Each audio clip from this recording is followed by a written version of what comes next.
اور اب بات کرتے ہیں شیر کی خالہ بلی کا نام سنا ہے آپ نے؟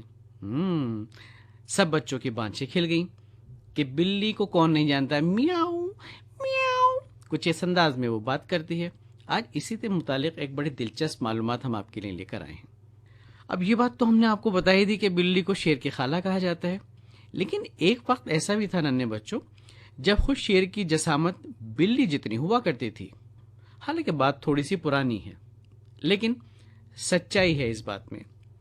یونیورسٹی آف ساؤتھ ویلز کے ماہرین نے کوئنز لینڈ کے علاقے سے ایک جانور کی ہڈیاں دریافت کی ہیں جو ایک بلی کی جسامت والے شیر کی ہیں۔ اور ننھے دوستو، یہ فاسلز یا رکاز جو ہیں عالمی اہمیت کی ایک ارضیاتی سائٹ ریور سلے سے دریافت ہوئی ہیں، جہاں پہلے بھی چھوٹی جسامت کے شیر کی ہڈیاں ملتی رہی ہیں۔ تاہم مفصل تحقیق کے بعد اس رکاز کو چھوٹے شیر کی بالکل نئی قسم قرار دیا گیا ہے بچوں، اور اسے بچوں شیر کہا گیا ہے۔ اب تک کے آثار کے مطابق اس کی ہڈیاں بہت اچھی حالت میں ملی ہیں، اور اس کی کھوپڑی، جبڑے اور دانتوں کو دیکھ کر ایسا بالکل نہیں لگتا کہ یہ بہت پرانی ہے۔ بالکل نئی قسم قرار دیا گیا ہے اسے۔ اور اس تحقیق میں شامل پروفیسر مائیکل آرچر کا تو کہنا ہے کہ یہ ایک بہترین فاسل ہے جس کی یہ قسم ہم نے پہلے کبھی نہیں دیکھی تھی، اور ماہرین نے اس اہم دریافت کی روداد جرنل آف ورٹیبرل پیلی اونٹولوجی میں شائع کی ہے۔ اور بلی کے جسامت والے شیر کی اس نئی قسم کو ماہرین نے معلوم ہے بچوں کیا نام دیا ہے؟ لیکانیلیو روسکیلیائے، اس کا نام دیا ہے۔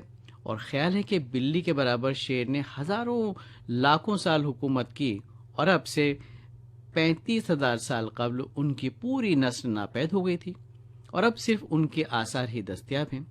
بڑی تعداد میں ملنے والے ان کے رکاز یا فاسلز کو دیکھ کر ماہرین ان کی ناپیدگی کی وجہ جاننے کی کوشش بھی کر رہے ہیں۔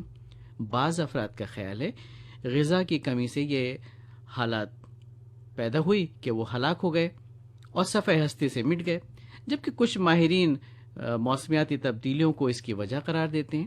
تاہم اس کے جبڑوں کے اطراف مضبوط تھے اور موجود بھی تھے، جن کی بدولت اس میں چبانے کی قوت بہت زیادہ تھی، اور یہ شیر ہڈی توڑنے کی صلاحیت بھی رکھتا تھا۔ یہ تحقیقات میں ساری باتیں معلوم ہوئی ہیں۔ تو یہ تو تھی شیر کی خالہ بلی، جی ہاں، اسی کے متعلق معلومات تھی جو ہم نے آپ تک پہنچائی۔